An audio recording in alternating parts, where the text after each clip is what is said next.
एक घना जंगल था जिसका नाम था सिंहगढ़ वन। इस वन का राजा था एक बलशाली और न्यायप्रिय शेर जिसका नाम था राजा सिंह। सिंहगढ़ में सभी जानवर राजा सिंह से डरते थे, लेकिन उसका सम्मान भी करते थे क्योंकि वह बिना कारण किसी को हानि नहीं पहुंचाता था। राजा सिंह के 3 प्रमुख दरबारी थे। लोमड़ी, जो बहुत चालाक और बातों में माहिर थी। भेड़िया, जो स्वार्थी और चापलूस था। तेंदुआ, जो हमेशा अपनी चालाकी से दूसरों को फंसाता रहता था। तीनों दरबारी राजा की सेवा में रहते और उसे तरह तरह की खबरें देते रहते। राजा भी उनकी बातें सुनता, लेकिन सबसे ज्यादा विश्वास वह लोमड़ी पर करता था। एक दिन की बात है, जंगल में भयंकर सूखा पड़ा। नदियां सूख गईं, तालाब खाली हो गए, भोजन की कमी हो गई। राजा सिंह बहुत चिंतित था। अब क्या करें? राजा सिंह ने कहा, अगर जल्द ही कुछ न किया गया तो जंगल में हाहाकार मच जाएगा। लोमड़ी ने सिर झुकाकर कहा, राजन, मुझे एक उपाय सूझ रहा है। मैंने सुना है कि इस जंगल से बहुत दूर एक रेगिस्तान है जहाँ एक ऊंट अकेला रहता है। वह बहुत बड़ा और मजबूत है। यदि हम उसे अपने पास बुला लें तो वह राजा के लिए उपयोगी सिद्ध हो सकता है। राजा सिंह ने कहा, क्या वह हमें विश्वास के साथ मिलेगा? बिल्कुल राजन, लोमड़ी मुस्कुराई। मैं जाकर उसे यहाँ ले आती हूँ। लोमड़ी अगले ही दिन निकल पड़ी और कई मीलों की यात्रा के बाद एक रेत से भरे रेगिस्तान में पहुंची। वहां उसे एक विशालकाय ऊंट मिला जो अकेला अपने आप में मग्न होकर टहल रहा था। नमस्ते ऊंट भैया। लोमड़ी ने कहा। ऊंट ने धीरे से कहा, नमस्ते बहन लोमड़ी, तुम यहाँ कैसे? लोमड़ी बोली, राजा सिंह ने तुम्हें अपने दरबार में आमंत्रित किया है। वह तुमसे मिलना चाहते हैं। ऊंट थोड़ा घबराया। मैंने तो सुना है कि शेर बहुत खतरनाक होते हैं। लोमड़ी ने हंसते हुए कहा, राजा सिंह बहुत न्यायप्रिय हैं। वे तुम्हें अपनी सेवा में रखेंगे और सुरक्षा देंगे। कुछ सोचकर ऊंट बोला, ठीक है, चलो मैं चलता हूँ। लोमड़ी उसे लेकर जंगल में लौटी और शेर के दरबार में प्रस्तुत किया। राजा सिंह ने ऊंट को देखा और बोला, तुम अब मेरे राज्य में सुरक्षित हो। तुम्हें कोई नुकसान नहीं पहुंचेगा। तुम मेरे विशेष सेवक रहोगे। ऊंट ने सिर झुकाकर कहा, धन्यवाद राजन, मैं आपकी सेवा में रहूंगा। ऊंट की उपस्थिति ने दरबारियों को असहज कर दिया। भेड़िया और तेंदुआ बहुत नाराज हुए। भेड़िया ने लोमड़ी से कहा, अब यह ऊंट राजा का प्रिय हो गया है। अगर यही हाल रहा तो हमारी जगह खतरे में पड़ जाएगी। लोमड़ी ने मुस्कुराते हुए कहा, चिंता मत करो मित्रों, समय आने पर हम कुछ न कुछ करेंगे। कुछ ही दिनों में ऊंट ने राजा की सेवा से सभी का दिल जीत लिया। वह ईमानदार था, मेहनती था और कभी शिकायत नहीं करता था। पर यह सब लोमड़ी को रास नहीं आया। जैसे जैसे समय बीता, ऊंट राजा सिंह के और भी निकट होता गया। अब राजा सिंह उसे अपने साथ शिकार पर ले जाता, सलाह लेता और भोजन में भी साथ बिठाता। यह देखकर दरबारी लोमड़ी, भेड़िया और तेंदुआ अंदर ही अंदर जलने लगे। लोमड़ी ने एक दिन भेड़िया और तेंदुए को अपने पास बुलाया और फुसफुसाते हुए कहा, अब बहुत हो गया। अगर यही हाल रहा तो एक दिन यह ऊंट हमारा स्थान ले लेगा। हमें कुछ करना होगा। भेड़िया ने कहा, हमें राजा को समझाना होगा कि ऊंट अब कोई खतरा बन सकता है। तेंदुआ बोला, या फिर उसे रास्ते से ही हटा देना चाहिए।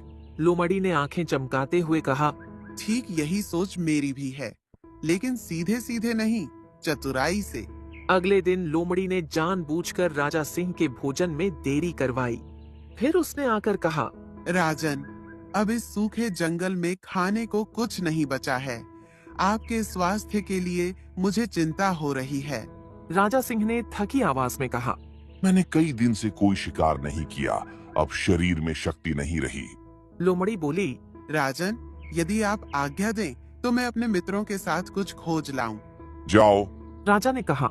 लोमड़ी, भेड़िया और तेंदुआ शिकार की खोज में निकल पड़े। दोपहर तक जंगल में कुछ भी नहीं मिला।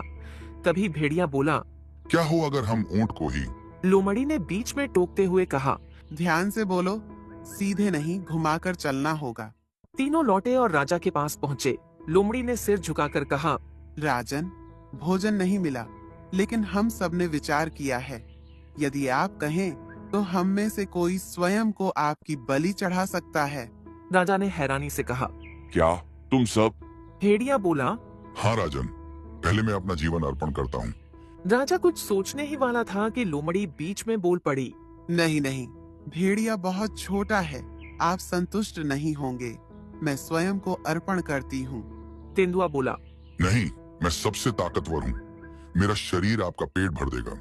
राजा ने गहराई से सबकी बात सुनी और कहा। तुम सब मेरे लिए अनमोल हो, मैं किसी को नहीं खाऊंगा। तभी लोमड़ी ने कहा। राजन, एक विकल्प है, ऊंट। वह बड़ा है, शक्तिशाली भी नहीं, और वह तो आपकी सेवा के लिए आया ही है। राजा कुछ सोच में पड़ गया।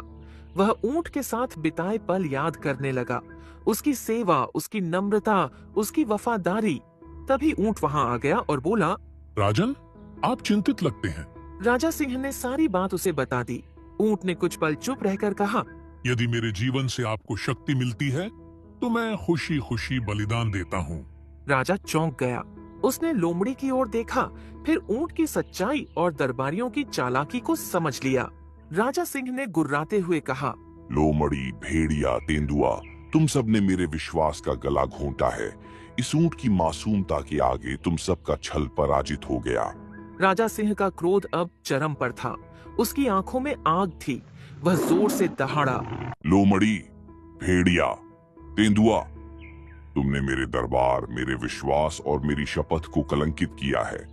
एक मासूम वफादार ऊंट को तुमने छल से मरवाने की साजिश की। लोमड़ी ने कांपते हुए कहा। राजन, यह सब आपके स्वास्थ्य की चिंता में। राजा सिंह ने उसकी बात काटते हुए कहा। मूर्ख, तुमने चिंता की आड़ में कुटिलता की है।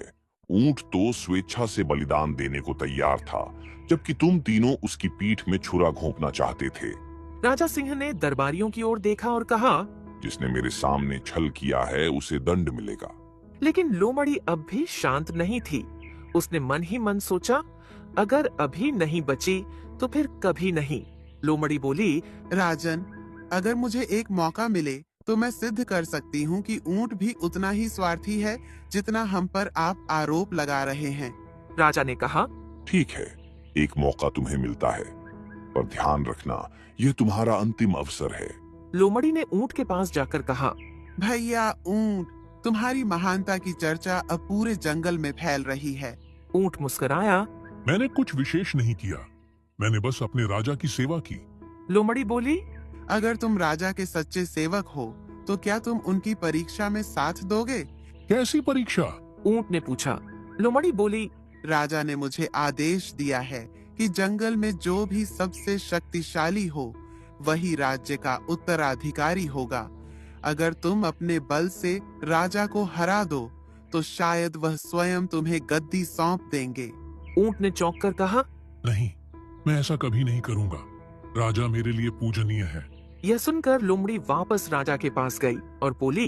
राजन, ऊंट ने मेरे सामने कहा कि वह राजा बनना चाहता है और आप अब बूढ़े हो चुके हैं। राजा ने कोई उत्तर नहीं दिया। वह ऊंट के पास गया और सीधे पूछा।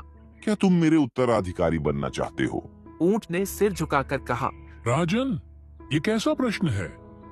आप मेरे स्वामी हैं, मैं तो आपका चरण रंज भी नहीं हूँ। अब राजा को सब साफ समझ में आ गया। राजा सिंह ने पूरा दरबार बुलवाया। सब जानवर इकट्ठे हुए। सिंह गर्जना करते हुए उसने घोषणा की। आज से लोमड़ी, भेड़िया और तेंदुआ, तुम तीनों को राज्य से निष्कासित किया जाता है। तुम्हारी कुटिलता, स्वार्थ और विश्वासघात ने जंगल की गरिमा को कलंकित किया है। तीनों अपराधी गिड़गिड़ाए, लेकिन राजा ने कोई दया नहीं दिखाई। वे शर्मिंदा होकर जंगल छोड़कर भागे। फिर शेर ने ऊंट को कहा।